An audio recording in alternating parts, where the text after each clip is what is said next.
Section 1.2, Before Deep Learning, a brief history of machine learning.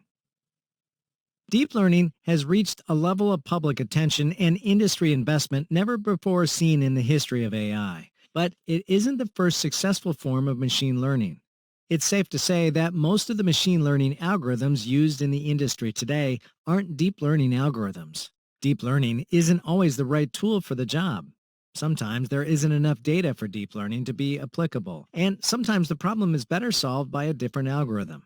If deep learning is your first contact with machine learning, you may find yourself in a situation where all you have is the deep learning hammer, and every machine learning problem starts to look like a nail. The only way not to fall into this trap is to be familiar with other approaches and practice them when appropriate. A detailed discussion of classical machine learning approaches is outside the scope of this book, but I'll briefly go over them and describe the historical context in which they were developed.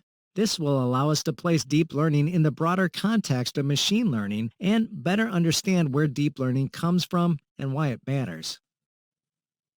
Section 1.2.1, Probabilistic Modeling. Probabilistic modeling is the application of the principles of statistics to data analysis. It is one of the earliest forms of machine learning, and it's still widely used to this day. One of the best-known algorithms in this category is the naive Bayes algorithm. Naive Bayes is a type of machine learning classifier based on applying Bayes' theorem while assuming that the features in the input data are all independent, a strong or naive assumption, which is where the name comes from. This form of data analysis predates computers and was applied by hand decades before its first computer implementation, most likely dating back to the 1950s. Bayes' theorem and the foundations of statistics date back to the 18th century, and these are all you need to start using naive Bayes classifiers.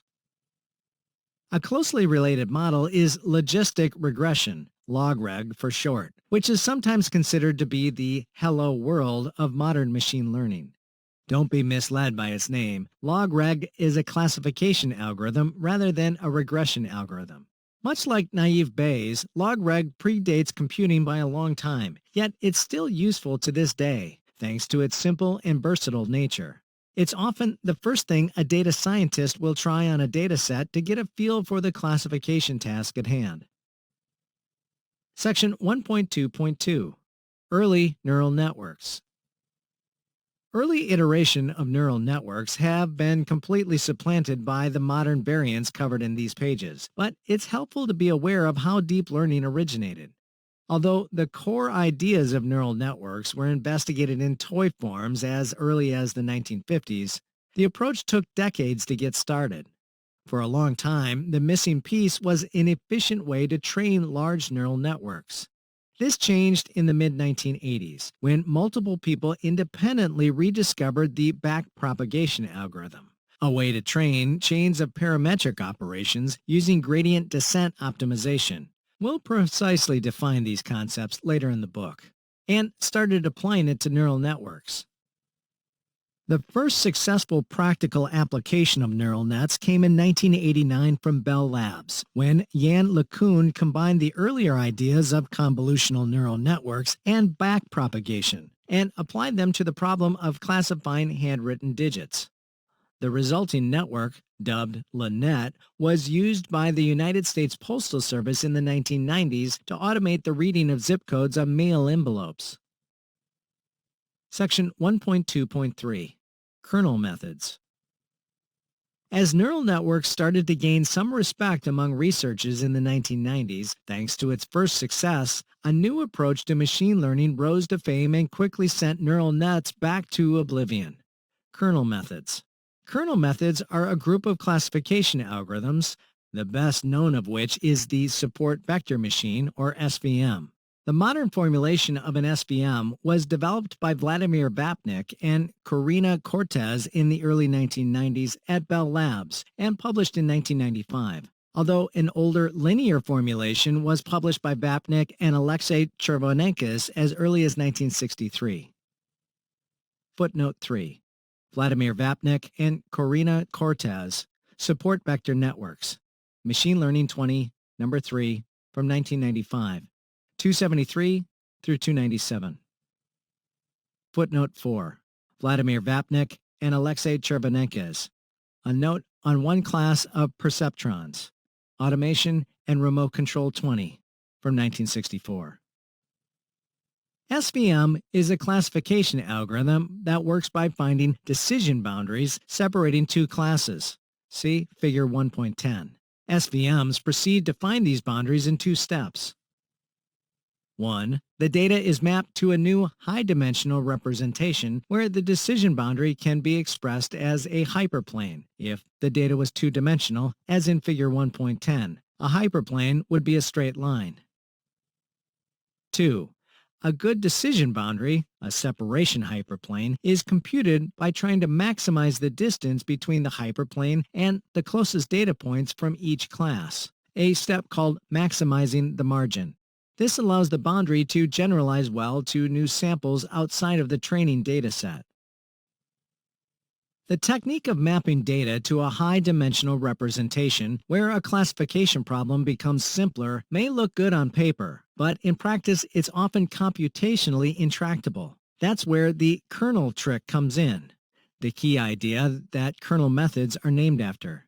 Here's the gist of it. To find a good decision hyperplanes in the new representation space, you don't have to explicitly compute the coordinates of your points in the new space. You just need to compute the distance between pairs of points in that space, which can be done efficiently using a kernel function. A kernel function is a computationally tractable operation that maps any 2 points in your initial space to the distance between these points in your target representation space, completely bypassing the explicit computation of the new representation. Kernel functions are typically crafted by hand rather than learned from data. In the case of an SVM, only the separation hyperplane is learned. At the time they were developed, SVMs exhibited state-of-the-art performance on simple classification problems and were one of the few machine learning methods backed by an extensive theory and amenable to serious mathematical analysis, making them well understood and easily interpretable. Because of these useful properties, SVMs became extremely popular in the field for a long time. But SVMs proved hard to scale to large datasets and didn't provide good results for perceptual problems such as image classification. Because an SVM is a shallow method, applying an SVM to perceptual problems requires first extracting useful representations manually, a step called feature engineering, which is difficult and brittle. For instance, if you want to use an SVM to classify handwritten digits, you can't start from the raw pixels. You should first find by hand useful representations that make the problem more tractable, like the pixel histograms I mentioned earlier. Section 1.2.4 Decision Trees, Random Forests, and Gradient Boosting Machines. Decision trees are flowchart-like structures that let you classify input data points or predict output values given inputs. See Figure 1.11. They're easy to visualize and interpret. Decision trees learned from data began to receive significant research interest in the 2000s, and by 2010, they were often preferred to kernel methods. In particular, the random forest algorithm introduced a robust, practical take on decision tree learning that involves building a large number of specialized decision trees and then ensembling their outputs. Random forests are applicable to a wide range of problems. You could say they're almost always the second best algorithm for any shallow machine learning task.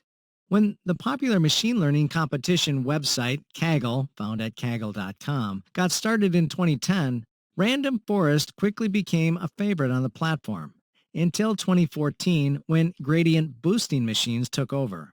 A gradient boosting machine, much like a random forest, is a machine learning technique based on ensembling weak prediction models, generally decision trees. It uses gradient boosting, a way to improve any machine learning model by iteratively training new models that specialize in addressing the weak points of the previous models. Applied to decision trees, the use of gradient boosting techniques results in models that strictly outperform random forests most of the time, while having similar properties. It may be one of the best, if not the best, algorithm for dealing with non-perceptual data today. Alongside deep learning, it's one of the most commonly used techniques in Kaggle competitions.